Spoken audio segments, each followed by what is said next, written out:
Olá, pessoal! Eu sou a professora Eveline Renoir, estou aqui mais uma vez para a gente resolver questões sobre filosofia clássica, Sócrates, Platão e Aristóteles. Vamos lá?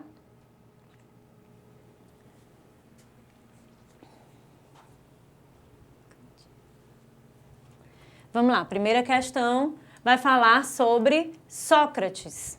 A sabedoria de Sócrates, filósofo ateniense, que viveu no século V a.C., encontra o seu ponto de partida na afirmação "sei que nada sei", registrada na obra Apologia de Sócrates. A frase foi uma resposta aos que afirmavam que ele era o mais sábio dos homens. Após interrogar artesãos, políticos e poetas, Sócrates chegou à conclusão de que ele se diferenciava dos demais por reconhecer a sua própria ignorância. Tudo o que se sabe sobre Sócrates foram outras pessoas que escreveram sobre ele. Sócrates, e isso pode surgir como uma pegadinha em algum exercício, então vamos lá. Sócrates não escreveu obra alguma. A maioria das coisas que nós sabemos sobre Sócrates foi Platão que escreveu, certo? Que era seu aluno e seu ouvinte. Sócrates, ele se assumiu ignorância, reconhecendo que nada sabia, por ter plena consciência de que o universo e tudo que se existe a saber é muito maior do que nossa capacidade humana de absorver. Então, Sócrates dizia que a única certeza que ele tinha no mundo, na vida, era de que ele não sabia nada diante da imensidão das coisas que existe a saber no universo. O sei que nada sei é um ponto de partida para a filosofia, pois a. Aquele que se reconhece como ignorante torna-se mais sábio por querer adquirir conhecimentos. Aquele que se reconhece como ignorante torna-se mais sábio por querer adquirir novos conhecimentos. Para eu encher minha casa de coisas, eu preciso esvaziar minha casa. Se eu não sou ignorante e sei de tudo, eu não tenho espaço para receber mais conhecimento do que aquele que eu já tenho. Portanto, quando Sócrates ele se assume ignorante diante do mundo e da filosofia e dos seus seguidores, ele admite ter espaço para adquirir novos conhecimentos. Item B, vamos lá. É um exercício de humildade diante da cultura dos sábios do passado. Uma vez, até aí, ok, maravilha, exercício de humildade. Uma vez que a função da filosofia era reproduzir os ensinamentos dos filósofos gregos. Para Sócrates e para todos os outros, a função da filosofia não era reproduzir os ensinamentos dos filósofos gregos. A filosofia, ela não tem que reproduzir os ensinamentos. Isso quem faz é a história da filosofia. E na época em que Sócrates exercitava filosofia, fazia filosofia e era um grande mestre, ele não tinha a intenção de reproduzir ensinamentos que já existiam. Pelo contrário, uma das metodologias socráticas é a maiêutica. A maiêutica era a real intenção de Sócrates. O que é a maiêutica? Maiêutica significa parto. Sócrates queria questionar os seus seguidores, né, a juventude, que eram os seus principais seguidores, e queria que a partir dele surgissem novas ideias. Então, ele queria dar à luz novas ideias, parir novas ideias. Por isso que o nome era maiêutica. Ele não queria reproduzir o que já existia, pelo contrário, ele queria contestar, queria criar seres questionadores e críticos capazes de modificar a realidade da polis através da filosofia. A dúvida é uma questão para o aprendizado, e a filosofia é o saber que estabelece verdades dogmáticas a partir de métodos rigorosos. A filosofia, ela não estabelece verdades dogmáticas. O que é uma verdade dogmática? É aquela sem maiores explicações racionais. É aquela que é rígida, que é porque é e pronto. É uma verdade dogmática, muito utilizada por algumas religiões. Na Idade Média, a gente vê muitos dogmas praticados pela Igreja Católica.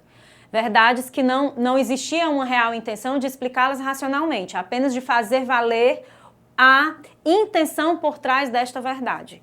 E a filosofia, ela não casa com verdades dogmáticas. A filosofia, ela é questionadora. Item D é uma forma de declarar ignorância e permanecer distante dos problemas concretos, preocupando-se apenas com causas abstratas. Pelo contrário, Sócrates não se preocupava apenas com verdades abstratas.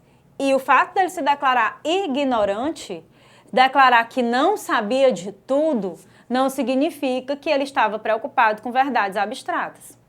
Pelo contrário, Sócrates, ele exercitava questionamentos sobre moral, sobre ética, sobre a felicidade, sobre o ser humano, sobre o seu papel dentro da sociedade, sobre religiosidade, sobre mitos, enfim.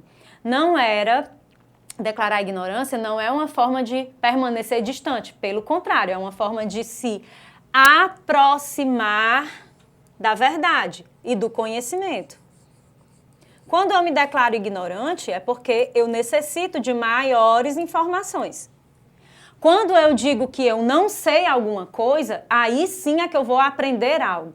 Se eu digo que eu já sei, eu não preciso mais aprender nada. Mas quando eu digo que não sei e vou investigar a resposta para aquilo que eu não sei, aí sim eu estou aprendendo sobre alguma coisa. Portanto, o item correto é: aquele que se reconhece como ignorante torna-se mais sábio por querer adquirir conhecimentos. Item A. Próxima questão, questão de número 2. Uma questão sobre Aristóteles. Aristóteles, apesar de ter sido discípulo de Platão, criou sua própria filosofia.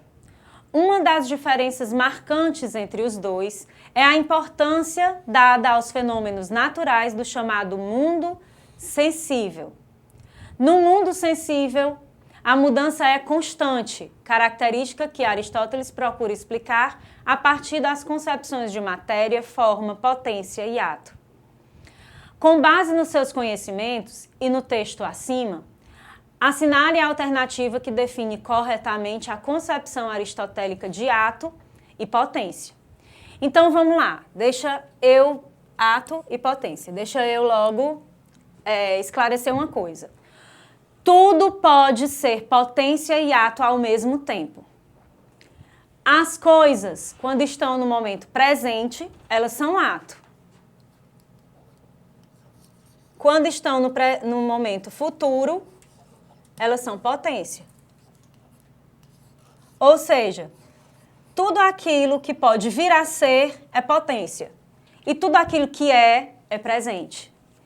Quando Aristóteles ele divide as coisas em matéria, forma, potência e ato para o conhecimento, ele está demonstrando que todo objeto de conhecimento está em constante mudança. Está em mudança constante. Isso a gente vê lá nos pré-socráticos com Heráclito, quando ele usa o fogo como símbolo da sua filosofia pré-socrática, do seu arquê.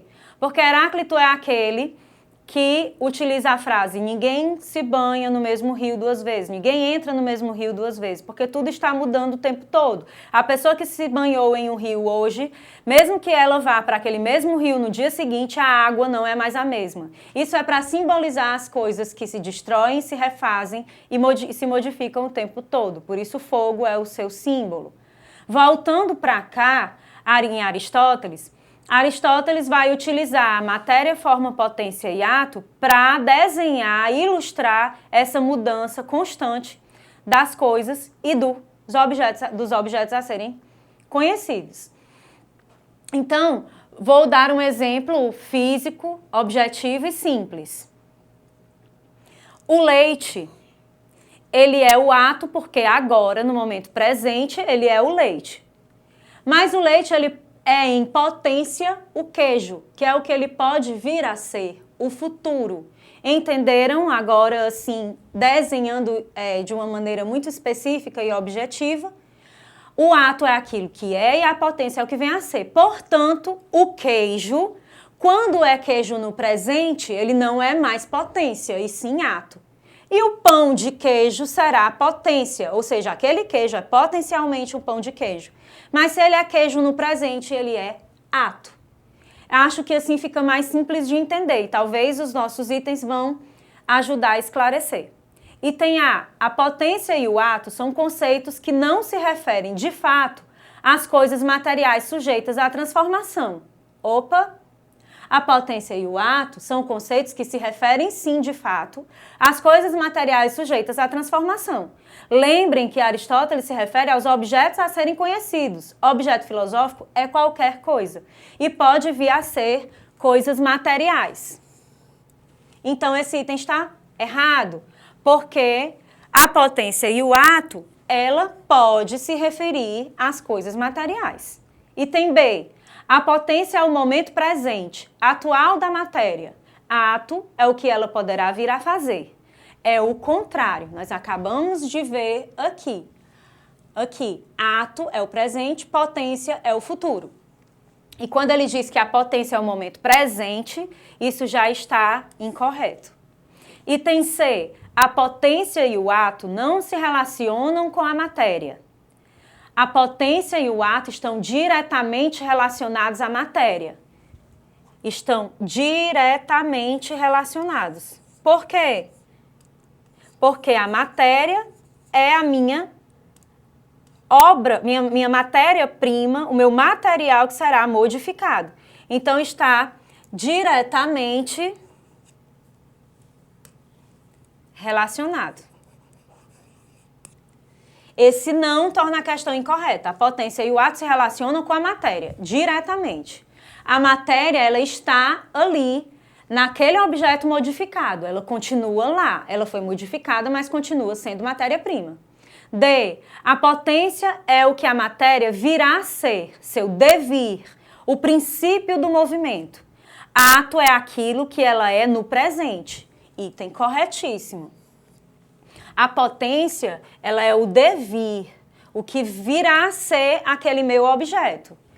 Lembrem, Aristóteles, Platão, Sócrates, os pré-socráticos, eles são o início de uma filosofia que floresce.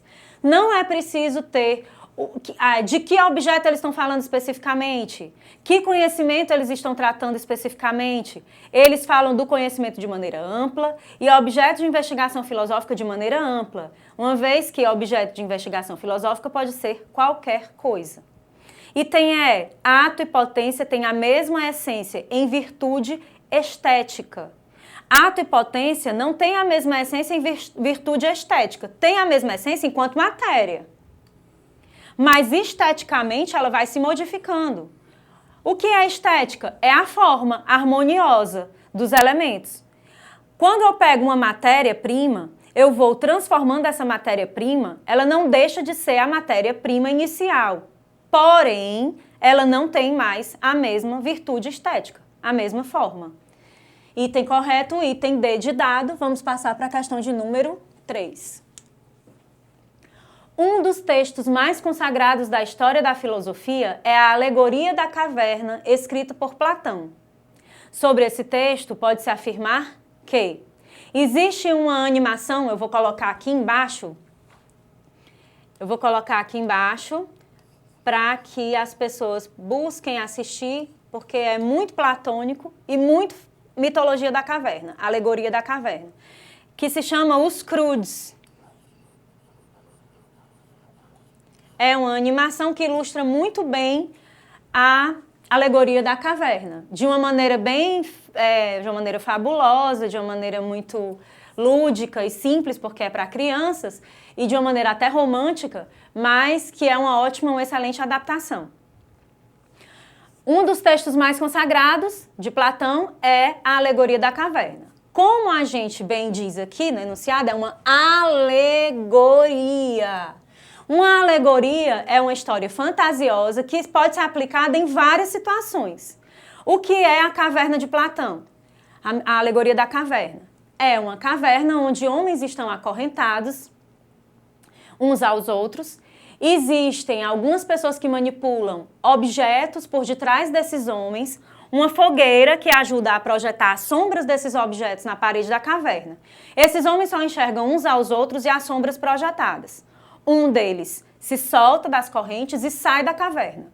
Quando ele sai da caverna, ele enxerga um mundo que ele jamais soube que existia. Um mundo com feras, com árvores, que pode se viver livremente, se proteger na caverna só quando necessário. Ele experimenta outros alimentos, ele sente outros cheiros, vê outras cores. E aí ele passa a viver a vida plenamente. E ele volta para a caverna. Mas quando ele volta para a caverna com a verdade sobre as coisas que ele viu lá fora, as pessoas são convencidas de que ele quer tomar a caverna só para ele. E aí essas pessoas se voltam contra ele. E essa pessoa que trouxe a verdade é atacada. Engraçado que situações assim ao longo da história se repetem com pessoas reais. E se trata de uma obra religiosa que narra o encontro filosófico do filósofo com Deus. Não, isso não existe. Na alegoria da caverna não existe nenhum encontro com Deus, nem filosófico, nem material, nem nada. E tem B, se trata de um texto que apresenta dimensões pedagógicas, filosóficas e políticas. Pedagógicas porque tem a intenção de educar os seres humanos. Então eu posso utilizar esse texto para educar as pessoas, conscientizar as pessoas sobre diversos assuntos, filosóficas, obviamente, e políticas, porque faz com que as pessoas entendam como elas podem ser manipuladas politicamente. Item C, isso foi o item B, agora item C. Seu percurso narra o aprisionamento do filósofo que perde a liberdade de que desfrutava e passa a viver solitário em uma caverna. Não é disso que trata a história, não é o Platão dentro da caverna, preso, ainda mais solitário. Iniciei a questão falando que eram homens acorrentados uns aos outros, então esse item não está correto. O texto exalta a importância dos sofistas para o conhecimento filosófico. Nesse contexto aqui, eu acho até que, e aí é uma opinião pessoal, acho até que os sofistas é que estariam manipulando as imagens para enganar os prisioneiros. O texto não fala sobre os sofistas, né? Para o conhecimento filosófico. Ele não cita sofistas, nem usa técnicas dos sofistas para fazer-se conscientizar aquela situação da caverna. O texto pressupõe a identificação do conhecimento filosófico com o senso comum. Sim, o texto pressupõe a identificação do conhecimento filosófico com o senso comum no sentido de ser contrário, não de ser o que é expresso lá ser o senso comum. Pelo contrário, ele é contra o senso comum. A mitologia da caverna, a alegoria da caverna, mostra como o senso comum pode ser prejudicial para que as pessoas atinjam o seu conhecimento filosófico. Então, esse item não é correto. O item correto é o item que fala que o texto da alegoria da caverna apresenta dimensões pedagógicas, filosóficas e políticas. Item B é o item correto. Vamos para a próxima questão, que é a questão de número 4. Suponha homens numa morada subterrânea em forma de caverna, mais uma vez uma questão sobre a alegoria da caverna, cuja entrada, aberta à luz, se estende sobre todo o comprimento da fachada. Eles estão lá, desde a infância, as pernas e o pescoço presos por correntes, de tal sorte que não podem trocar de lugar e só podem olhar para frente, pois os grilhões os impedem de voltar à cabeça. A luz de uma fogueira acesa ao longe, numa elevada do terreno, brilha por detrás deles. Entre a fogueira e os prisioneiros há um caminho ascendente. Ao longo do caminho, imagine um muro pequeno, semelhante aos tapumes que os manipuladores de marionetes armam entre eles e o público, e sobre os quais exibem seus prestígios. Platão, A República. Essa narrativa de Platão é uma importante manifestação cultural do pensamento grego antigo, cuja ideia central, do ponto de vista filosófico, evidencia o caráter antropológico, descrevendo as origens do homem primitivo. A alegoria da caverna não quer descrever as origens do homem primitivo, é uma situação de suposição, né? Não é nem de suposição, é de imaginação. Você vai ter que utilizar a imaginação desses homens vivendo dessa forma. Descrever as origens do homem primitivo significa que o homem primitivo vivia dessa maneira. Não é exatamente isso. E nem é de caráter antropológico. Item B, sistema penal da época criticando o sistema carcerário da sociedade ateniense. Não, o sistema carcerário da sociedade ateniense não era uma caverna com homens acorrentados. Item C, vida cultural e artística, expressa por dramaturgos trágicos e cômicos gregos. Não se trata, a alegoria não se trata de uma obra teatral. Se trata de algo que ilustra a manipulação de pessoas que são condicionadas a enxergar só aquilo que é propositalmente expostos a elas. Item D, sistema político elitista, provindo do surgimento da polis e da democracia ateniense. Sistema político elitista, provindo do surgimento da polis e da democracia ateniense. Vamos voltar aqui para o pequeno enunciado abaixo do texto, que diz assim: essa narrativa de Platão é uma importante manifestação cultural do pensamento grego antigo, cuja ideia central, do ponto de vista filosófico, evidencia.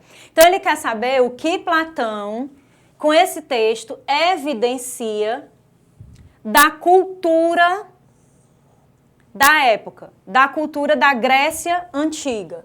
O que ele está evidenciando? No item D, diz que ele está evidenciando o sistema político elitista, provindo do surgimento da polis e da democracia ateniense.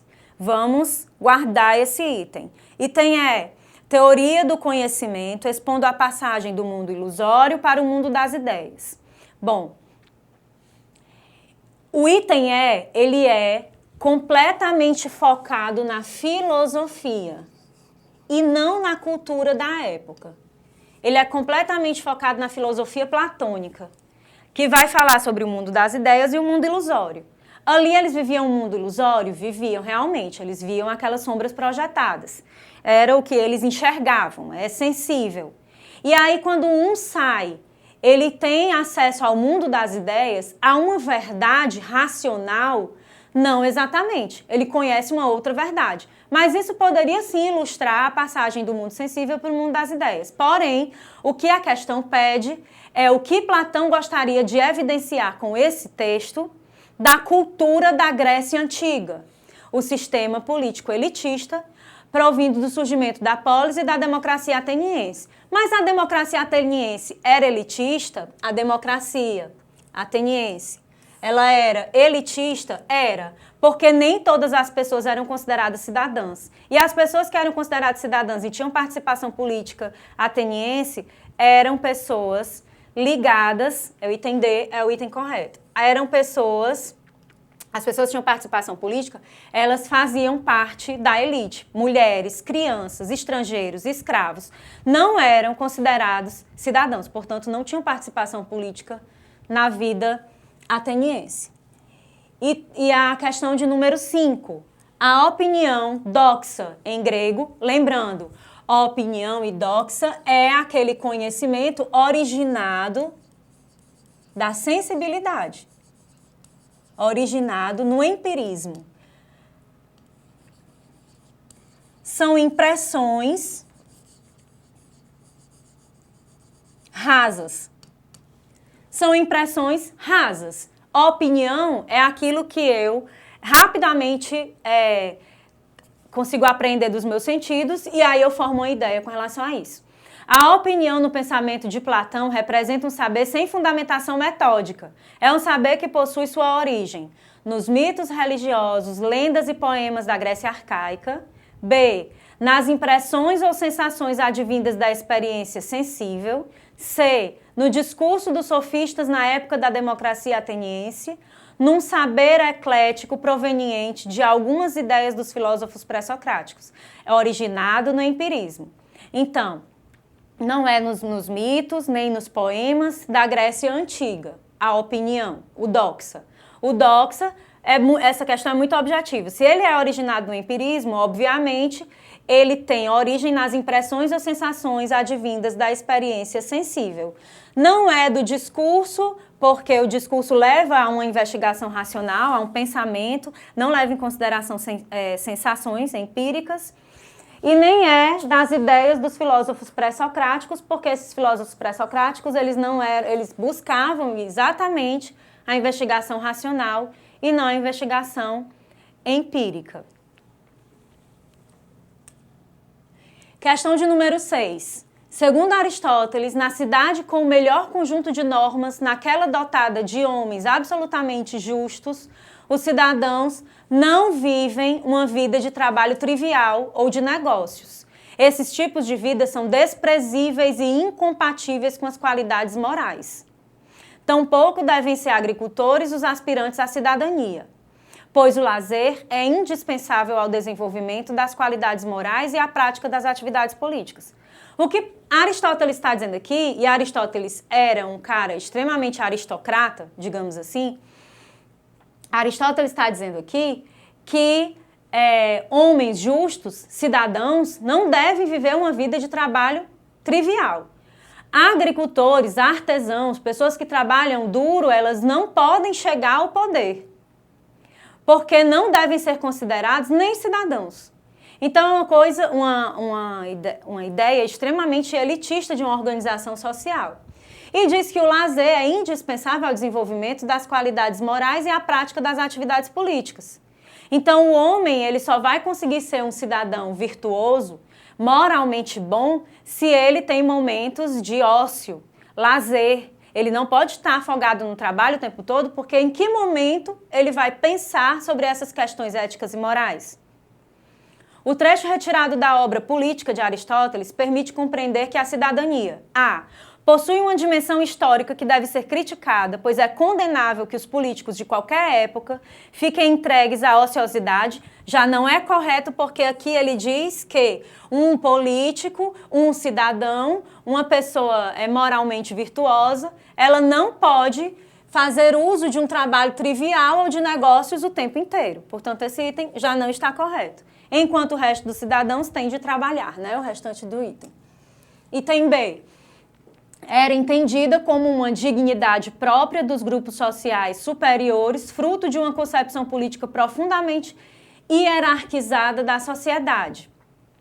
Era entendida como uma dignidade própria dos grupos sociais superiores, fruto de uma concepção política profundamente hierarquizada da sociedade. Segura aí esse item. Item C. Estava vinculada, na Grécia Antiga, a uma percepção política democrática que levava todos os habitantes da polis, olha por que está errado, todos os habitantes da polis não eram cidadãos a participar da vida cívica. Cidadãos eram apenas homens maiores de 20 anos, geralmente letrados, né? Mulheres, crianças, estrangeiros, escravos não eram considerados cidadãos. Item D. Tinha profundas conexões com a justiça, razão pela qual o tempo livre dos cidadãos deveria ser dedicado às atividades vinculadas aos tribunais. O tempo livre não pode ser dedicado ao trabalho, para Aristóteles. Os cidadãos de bem, eles precisam do seu lazer. Item E. Vivida pelos atenienses, era, de fato, restrita àqueles que se dedicavam à política e que tinham tempo para resolver os problemas da cidade. Mais uma vez, o cidadão ele não pode se dedicar em tempo integral ao trabalho. Portanto, o item correto é o item B. Era entendida como uma dignidade própria dos grupos sociais superiores, fruto de uma concepção política profundamente hierarquizada da sociedade. Essa mesma concepção era a de Platão. Por hoje é só. Nós fizemos algumas questões mais aprofundadas no sentido da política de Aristóteles e Platão e até a próxima.